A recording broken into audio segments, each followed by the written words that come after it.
අපිට drop down list එකක් දාගන්න පුළුවන්. ඒ වුණාට dependent drop down list එකක් දාගන්න පුළුවන්ද? වැඩේට බහිමු.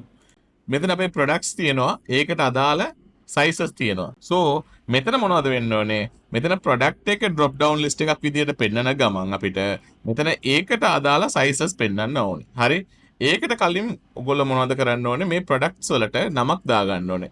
මට කියන්න තියෙන්නේ මේ සේරම highlight කරලා ඔයගොල්ලෝ formula එකට ගියොත් formula එකේ මෙතන create from selection කියලා option එකක් තියෙනවා. ඒක දුන්නොත් එයා අහනවා මොනවද create කරන්න. ඔයගොල්ලෝ මෙතන මේ coffee cake donut කියන තුන් දෙනාටම නමක් දාන්න නේද හදන්නේ products කියලා අහනවා. මේ top row එක නේද ඒ නම කියලා අහනවා. ඔව් මේක check කරලා තියෙන්න ඕනේ.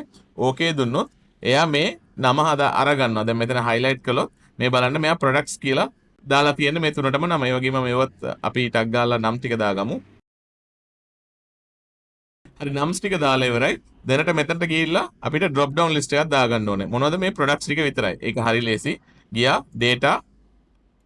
data validation list මෙතන ගිහිල්ලා මේ products ටික select කරගෙන ඒක products කියලා එනවා. okay කියලා දෙන්න. so අපි products වල drop down list හදලා ඉවරයි.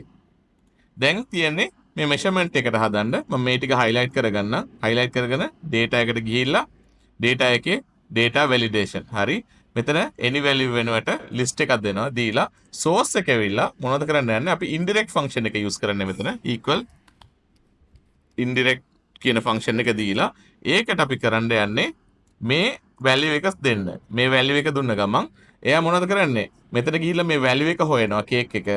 cake එකට අදාළ information එකේ තියෙන මේ value එක මෙතන return කරනවා. මෙතන පොඩි වැඩක් කරන්න ඕනේ. මේ dollar sign එක අයින් කරන්න ඕනේ. ඒ කිව්වොත් අපි මේ value එක පල්ලෙහාට ඇදගෙන එනකොට මේ row එක වෙනස් වෙන්න ඕනේ නේද?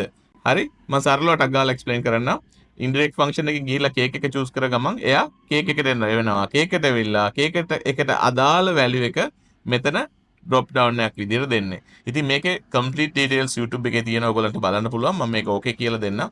දැන් බැලුවොත් මෙතන full cake මේක 12 pack. ඒකට අදාළ දේ select කරන්න පුළුවන්. දැන් මෙතන ගිහිල්ලා coffee select කළොත් coffee එකට අදාළ size එක select කරන්න පුළුවන්.